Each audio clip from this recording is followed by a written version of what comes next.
Hello, and welcome to the Church of Fuck You. I'm St. Patrick. Yeah, church, I know it's been a while, and I do apologize. I mean, too many kids and, life. What can I say, man? Too much shit going on. I've been thinking recently, and actually for a while now, about why relationships don't work. I mean, you see it all the time. I'm sure you do, because I do. People have been married, and, you think they're happy, then all of a sudden they're getting a divorce. So people have been in a relationship for a while, and then all of a sudden they're breaking up. And you're like, dude, what's going on? Like, why are all these people breaking up? And I figured out what the issue is. I actually figured out what the problem is. Crazy times crazy equals sane. The problem is people aren't matching each other's crazy. So let me break it down to you in a mathematical sense. A positive times a positive always equals a positive. A positive times a negative will always equal a negative. But a negative times a negative equals what? A positive. So your crazy has to match the other person's crazy in order for it to be a positive in your relationship. Now, I may have lost some of you, so let me explain it to you this way. Have you ever seen two toddlers playing, like two kids, maybe 1, 2 years old, barely speak any English? You have to really know them and understand what they want. But you put these two kids together, they've never seen each other before, and they start speaking some kind of gibberish, and they start playing, and all of a sudden they're in heaven. They're laughing, they're having fun, they're playing, they're doing everything under the sun. One kid started running, the other kid started running, they both fall down, everyone is laughing and joking. And if you're on the outside looking in, you're looking at this like, this is fucking insane. Like, how do they understand each other? How do they even get each other? Because that kid's crazy matches the other kid's crazy, and it works. So in a relationship standpoint, you have to match the other person's crazy. So let me give you a few examples of how I am, so I can kind of bring it into it. Like me, I have a couple of different things. I'm sure people will argue more, but I have a couple of different things for me that I am just a little bit crazy on. Okay, one, I can flip in a heartbeat. Like, my mood can flip in just a span of seconds. I can be laughing, joking, having fun and everything, and then 2 seconds later, just leave me the fuck alone. Don't bother me. Don't say shit to me. And if you don't understand this crazy, if you don't get it, it would be, again, crazy to you. You like, what's wrong with you? Why are you like this? What's going on? Why did you flip? Blah, blah, blah, blah. And then, and you just make the situation worse. If you understand this crazy, everyone knows who is like this, say, leave the fucking person alone. Let them chill out for 30 minutes. They'll be back, no problem. But if you don't get it, it's going to cause major issues. Another issue that I have been called crazy on is I have a really dark sense of humor. If you follow me at all at any point in time in this church, you understand my sense of humor is dark.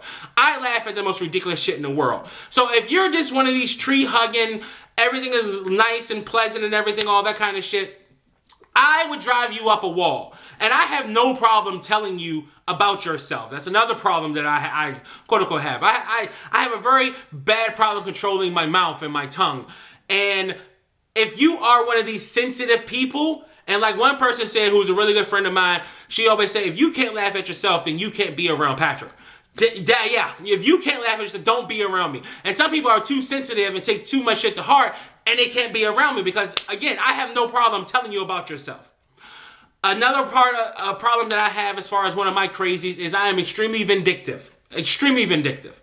If you don't understand this, if this is not part of your world, if you are sane in this area, then me being vindictive is the most ridiculous shit in the world to you. Like, I have to get, like, if you wrong me, you're getting it back. I don't care how you get it, you're getting it back. So if you don't get it, if you don't understand, then this is going to cause major issues in our relationship because you will never understand the vindictiveness that I have. And that's just a couple of mine. I'm pretty sure there's many more. And I'm pretty sure people tell you I have a whole lot more crazy issues with me. But those are just a few that I was throwing offhand. Now, I actually have a list. I wrote down a couple of things that people, would deem to be crazy, that if you don't get it and you don't understand it, you can't be with this person. So, like, there are, say, people who are extremely violent or short-tempered. That's a crazy part. I'm talking about crazy violent, crazy short temper. Okay, you can't be with a meek person. If a meek person tried to be with you, the shit is just not going to work.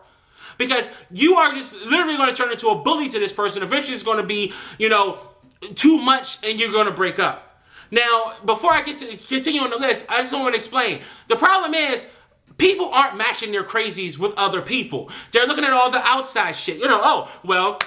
he likes to read books and I like to read books. And, oh, well, she likes to go camping and I like to go camping. This relationship is amazing. Well, she likes to be, fucked like a wild baboon and I like to fuck like a wild baboon. So we're going to be together forever. Yeah, you match certain things, I guess, to draw you to the person. Fine. Looks, maybe humor, things like that. But if you don't understand the person's crazy, the shit is not going to work. All right, so let me continue. I'm sorry. Another part that obviously I find crazy, some people may find sane and vice versa, is religion. Some people are religious. They believe in God, whatever, they're going about their day. Some people are really religious. Like, God dictates the Bible or whatever, the Quran or whatever they dictates their life. And if you don't understand this crazy, again, in your eyes, because you're sane on religion, if you don't understand this crazy, you can't be with this person because it's not going to work. Because the first time you miss church, or the first time you curse, or the first time you do something that is a mortal sin in their eyes, the shit is over. So again, match the crazy. A crazy religious person needs to be another crazy religious person, so it works. Another one is clingy. There are some people who, they like to be with their person. That's fine. But there are some people who are extremely clingy. Like, they need to be with their person at all times. They need to be in touch with their person at all times. They need to know what's going on with their person at all times. And if you're just like another crazy thing on my list is a loner. Some people like to be alone. Some people like, I need my own space. You go do your thing, I do my thing. We meet up at the house. We chill, we talk, we laugh, we joke, and then that's it. But I need my alone time. A alone person can never be with a clingy person. Because an alone person crazy alone. Like, I don't want to be around anybody. Fuck off, everybody. That person can never be with a clingy person because it would drive them bananas. Now, the problem is some people, again, in all relationships, they try to mask and just look at the surface shit. And then they get in these relationships, they try to make it work for so long, and then they just realize they can't take it anymore because they're losing themselves. Because this is not me. I don't want to be around a person all the time. And in order to be with this person, I have to literally sit under her, and I hate it. So eventually, the shit breaks up. There's another one. The next one? Cheater. Okay? So there are people who cheat. The only people who can be with someone who's a cheater is another fucking cheater. Okay, if you don't want to be in a strictly monogamous relationship, then you can't be with someone, again, like another person on the list, is possessive. Okay, there are people who are crazy enough to be super possessive, like you are mine. Not to the stalkerish point, but they can get there sometimes. But you are mine. You don't go out. So if a possessive person messes with a cheating person, it's going to end badly. And I'm sorry, I don't care who you are or what you believe in or whatever. But if you fuck over a possessive person, somebody's getting fucked up. All right, and I'm being real. Okay, and I know some, like, I'm not gonna say all, but like certain or some Spanish people I've been told are extremely possessive. Like, you don't fuck over a Spanish person. So like if you cheated on a Spanish chick, believe me, she's stabbing your ass.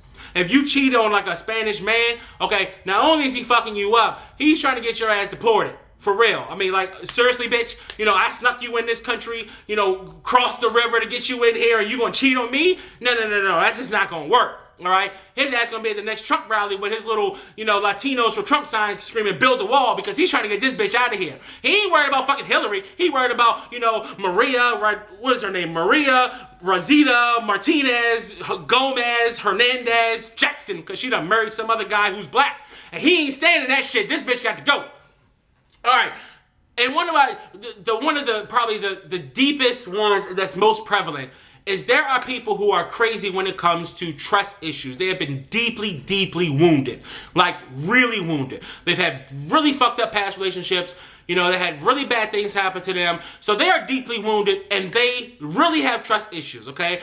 And if you are deeply wounded and have trust issues, if you are a free spirit, you cannot be with this person. It's not going to work, all right?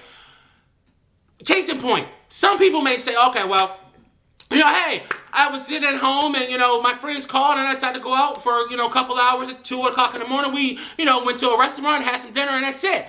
And, when you called, I'm sorry, but my phone was dead. All right. to a person who's like, oh, carefree and everything's fine, there's no problem with that. You go out 2 o'clock in the morning with your friends, your phone died. Hey, things happen. To a person with trust issues, and I know some of you watching this video have them, the first thing you're thinking in your brain is, oh, fuck no. No, fuck no. I'm sorry, you went where at 2 o'clock in the morning? Your ass don't go anywhere at 2 o'clock in the morning. Have your motherfucking ass in the house, and you should be charging your phone, so when I call you, you answer. Again, that's people. And the problem is, we need to start focusing on, as a society, period. You have people with really bad psychotic issues.